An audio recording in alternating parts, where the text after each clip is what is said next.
Այս տարի գյուղացիները ներկրված պաշտանյութը ձեռք են բերել գումարը կանխիկ վճարելով, գյուղապետարաններում նախօրոք ցուցակագրվելով։ Նրանց թիվը մեծ չէ, ոչ բոլորն են հերթագրվել պաշտանյութ ձեռք բերելու համար։ 75 տոննա բազոտական պարադանյութ է եղել, որը բավարարել է ժողովրդին, գյուղացիներին։ Ասենք թե մարդիկ եղել են, որ չէ ստացե գումար չունենալու պատճառով։ Երենդու չէ, գինը չի ծերտ, այդքան փրավուրից ինձ օրս տամ 5-6 հեկտար հողի սաղ պարադանյութ։ Հեկտարը շատ է, պարադանյութը քիչ է։ Մեր տնտեսությանը 10 պաշ կա։ Այդ 10-ը, եթե այդ մոմենտին փող չունեցար, այդ չի հասնի քեզի։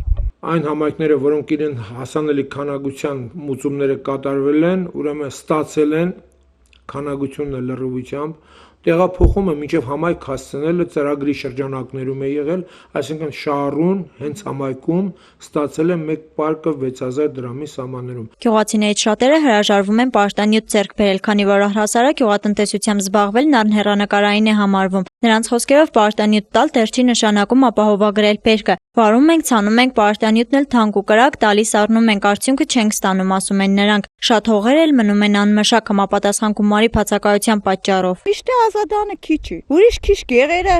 չեն էլ առնում, չեն էլ ցանում, ընդոն շատ է ազատանին էլ լրիվ քիչ է։ Մարզի պահանջարկը ավելի բարձր է, քան այն քանակությունը, որը տրամադրվել էր կառավարության կողմից։ Դրա համար մեր առաջարկության մեջ այդ թվերի փոփոխություն է, ուրեմն գրանցված առաջարկություն ենք ներկայացրել մոտ 6000 տոննա ազոտական պարադանյութի, գարնանային, աշնանային ուրեմն ստացման եւ շուրջ 3000 տոննա դիզելային վառելանյութի, գարնանային, աշնանային ուրեմն պահանջարկի ապահովման։ Այս տարի մեր գյուղում մեր տանանդանիցին տվել են 10 պաշկա։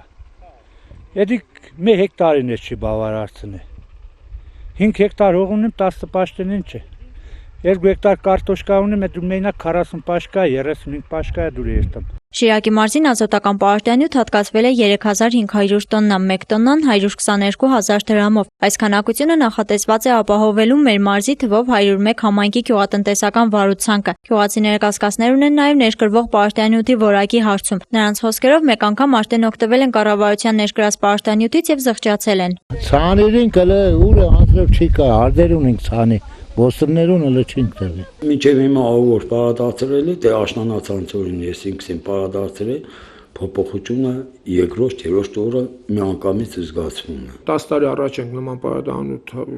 հանրապետություն ներկրվել, ասեմ, որակական հատկանիշներով ստանդարտին համապատասխանող եւ սնուցման աշխատանքները արդեն գրեթե ավարտում ենք սնուցման աշխատանքները հացադգային մշակաբույսերի, ակնհայտ երևում է նաեւ սնուցման դաշտերը առանձնանում են այն դաշտերից, որտեղ սնուցում չի իրականացվել։ Այսինքն պարադանյութը բարձր որակի պարադանյութ է։ Գյուղացիներին տրամադրվել է նաև դիզվառելիք։ Շիրակի մարզ մատակարարված 2000 տոննա դիզվառելիքի 1 լիտրը գյուղացուն հատկացվել է 350 դրամով, շուկայական 500 դրամի փոխարեն։ Ասում են ոլորտի պատասխանատուները, սակայն մարզի համայնքներում դիզվառելիքի պակասն ակնհայտ է։ Սաղ պրոբլեմ է վառելիքը։ Մեր մշակումը 15-20 հազար դրամ են ուզում տրակտոր, որտեղ վառելիքը թանկ, զամճաստը թանկ։ Դիզվառելիքի մասին ինչու է հատկանքվել։ Գումար մեխանիզատորները գումար չունենալու պատճառով։ Գումար չունենալու պատճառով գյուղացիներից շատերը դադարել են հողագործությամբ զբաղվել, շատերն անգամ վաճառում են սեփական հողակտորները։ Իսկ հողմշակած գյուղացիներին էլ մնում է սպասել, թե ցանած բերքից ինչքանը կտանեն տուն, ինչքանը մկների բաժին կդառնա, ինչքանը կարկուտի։ Էլիզա Ֆրանգուլյան, Անդրանիկ Բարբարյան, Ազդարաշ։